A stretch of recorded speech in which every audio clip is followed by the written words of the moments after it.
Minicamp was great. It was good to get everybody in-house. Bosa was here, Hargrave was here, and I thought we made progress throughout OTAs, and it was a great finish today with minicamp. So I know you guys have a lot of questions, and with that, I'll open up the door. Charvarius didn't take part in any of the 11 stuff, but that gave you an opportunity to look at some other younger cornerbacks out there. I mean, how do you sort of assess that outside position at cornerback? I thought it was a lot of great competition this offseason. You look at Demo, I thought he took strides this offseason and really getting better. You can see his confidence, and I think his confidence is coming from really in his preparation. If you watch him each and every day, as I have, you see him taking steps and really focusing on the details in the classroom and his transfer into the field.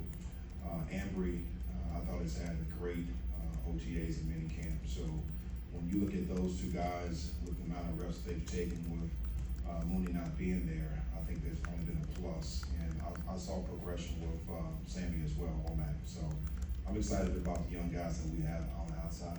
What kind of just one follow-up. Do you think that Ambry has sort of that, the physical traits you were talking about the last time you were here to do the press stuff that Charvarius does and Luder that you like about him as well? I think he does. I think only time will tell. I think right now, I'm very impressed with being in gym shorts right now, but I think once we get the pads on with training camp, we have an opportunity to go and practice against the Raiders, before we play them. And we'll see exactly once we get the preseason, but I'm very confident that he can get it done. What have you seen or learned about Charvarius Ward since you've been here? I think he has, just as a person, tremendous character. I just like how he takes care of his business on and off the field.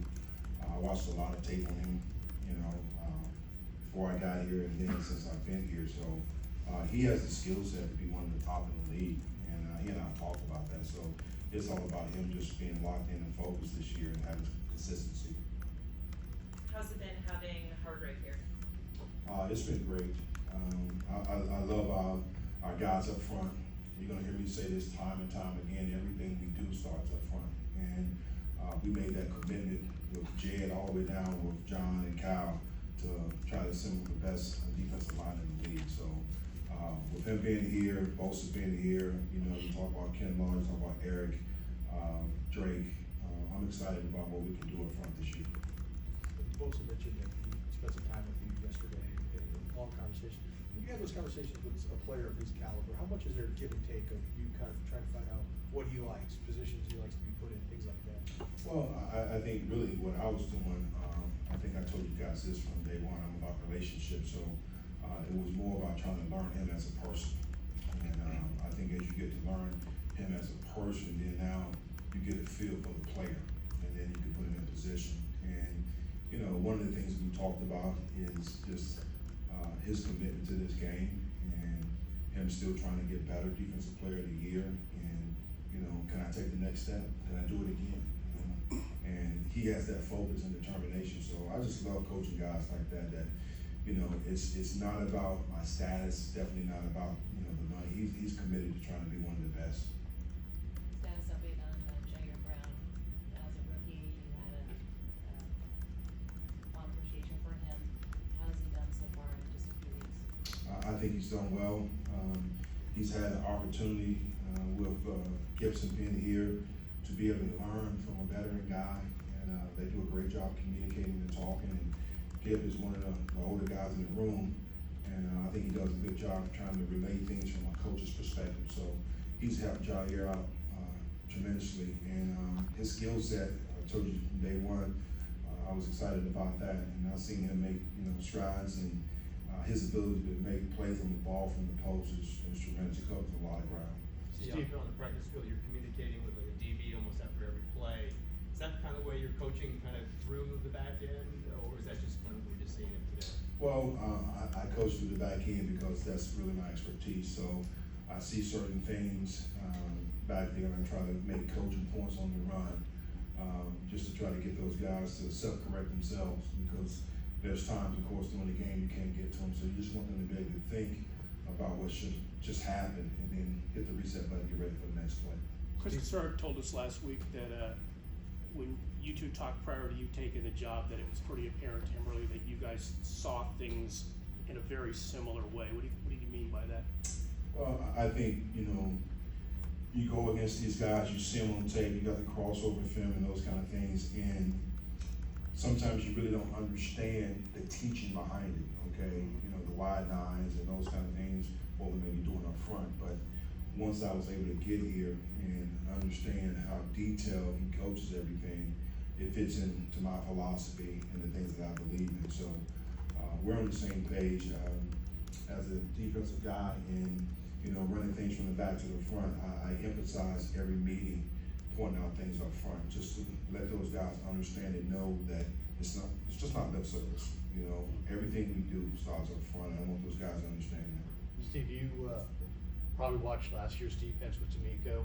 How is the back end, do you think, going to look different to us this year from what D'Amico did? Well, number one, I hope one of our goals, we talked about trying to lead the league in at least explosive plays. I think we gave up too many last year. So hopefully you don't see that. The fastest and quickest way to win the game is through the air. So as great as those guys may be playing up front, we got to make sure we secure things on the back end. So we don't want to give up explosive plays. That's number one. And two, we got to make more plays on the football. Interceptions, and then find a way to get in the end zone with those. Couple more. As you just met Bosa, but I'm sure you got a sense of, what you said, it's going to be competitive greatness, everything. What are the players top of mind that you coach that are been that?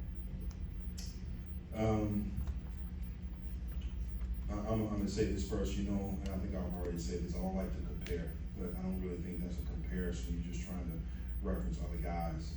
The first one comes to mind is Kuechly, Urlacher, guys that are just committed to their craft and trying to get better each and every day. And all those guys that I just mentioned along with Bosa is about really trying to create a legacy, and that was probably one of the things that I did talk about beyond just him as a person. It's just, what are we building towards now, which is each step is towards camp, and I think, that's his mindset as well.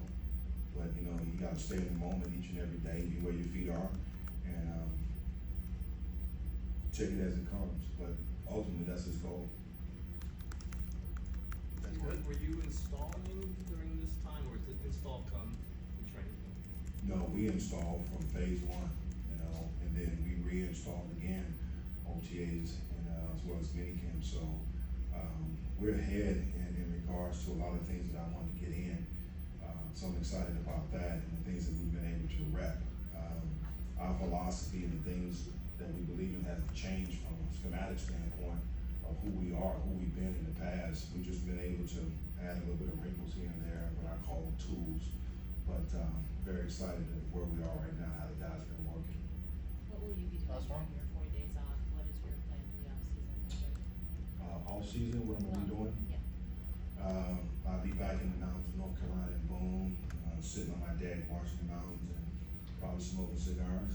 I'm not gonna tell you what else I'll be doing. It'll be very enjoyable. Do you take a look at film, or what do you? Oh, yes, yeah, well, I definitely have. Before I leave, we have, all the cuts on my laptop, from spring, trying to go back and figure out how we can improve from there. And, you always try to get a jump on your first two opponents, so, one of the things you can work on. You're never really on vacation.